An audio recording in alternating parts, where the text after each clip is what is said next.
Wiedergrash. And those notes were to himself. And there's a lot of stuff in there. A lot of that stuff are things like he would do a chronology, like for book 3. He'd like list out a chronology of book 3. And then in a file of chronology working for book 3, he would have all of that, and he would add things to it while he's working on book 4. Then you make a new file that's chronology of book 4, and so there's like tons of repeated material in there. But there's also tons of little gems and lists of names and all of this stuff in there that's just all over the place. It's daunting to approach it because it has its own genius style of organization, which means none of us can make sense of it. And in that, there will be references to where he got the names, references to mythology, these sorts of things. A lot of his names are mythological, the vast majority. I didn't know, for instance, that Perrin was, that there was a Slavic god of the forest named Perun. I figured out some of the obvious ones, like Guinevere for Wayne Alvier. And Tom Merlin, and those sorts of things. But, some of you are like, oh.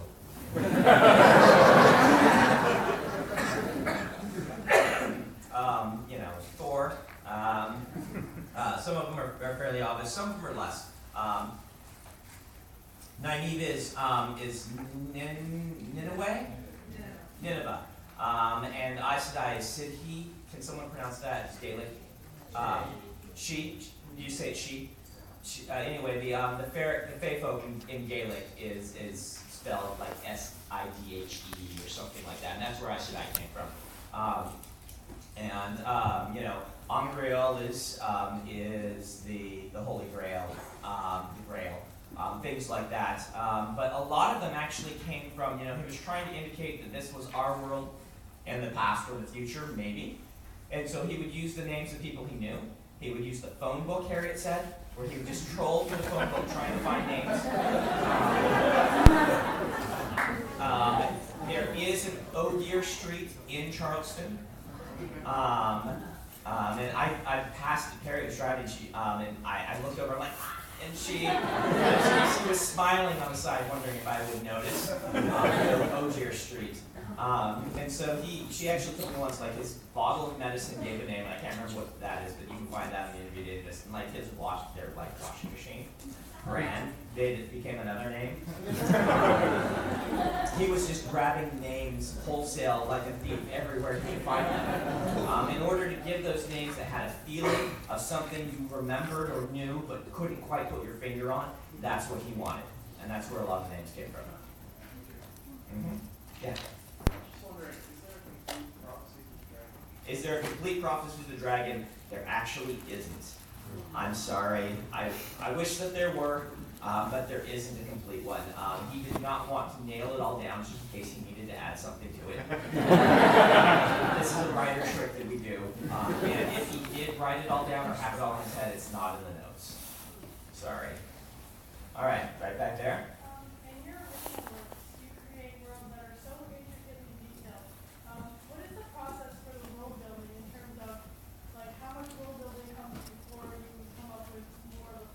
Okay, it's a good question. How much world building do I do before plot and things like this? I am usually always on the watch out, on the lookout, on the watch for interesting character ideas, which are usually conflicts, right? Like Dalinar from Way of Kings. His hook was the brother of the king, who the king dies and the nephew is a bad king. What do you do if you're like the king's uncle and you know your nephew's a bad king? Do you take over or not? That's a conflict, right? That starts me on usually in the path to a character. Something like Vid, who is a really good person who just doesn't trust that anyone else is a good person, right? That sort of internal conflict.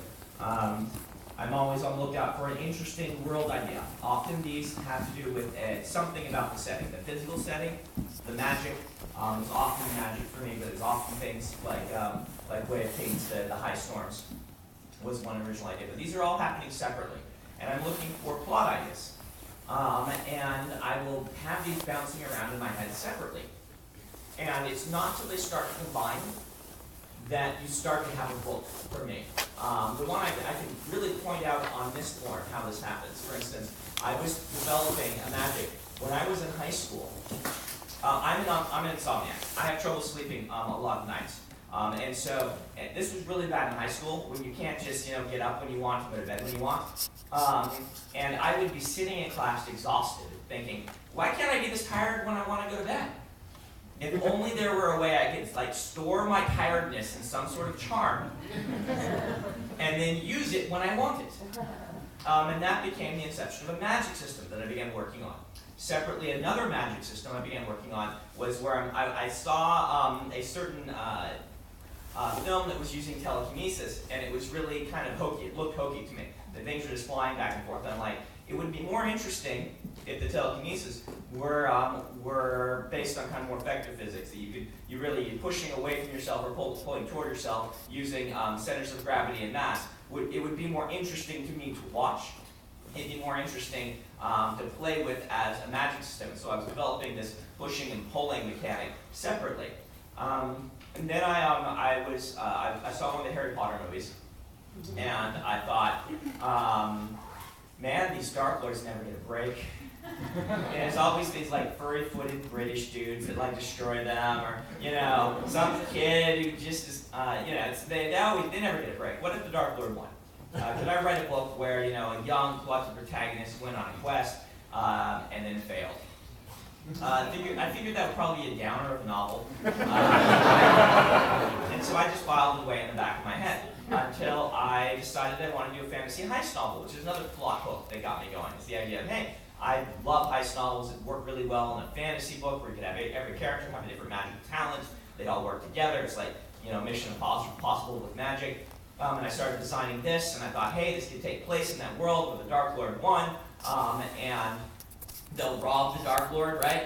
A gang of thieves ripping off Darth Vader or something like that. It was fun to me, and I started building in these magic systems that I've been building separately and saying, hey, this fits here, this piece fits here, and at that point I sit down and I do a big plot outline, and I plug in all the different interesting world elements, and then pull. So I'm like, oh, I need something here. Okay, this character I've been developing and this character goes here, but I need another character here, and things like that. And then I just start working on it and building out this outline. And that's where a book comes from for me. All right, right here. Let me see how much time we have.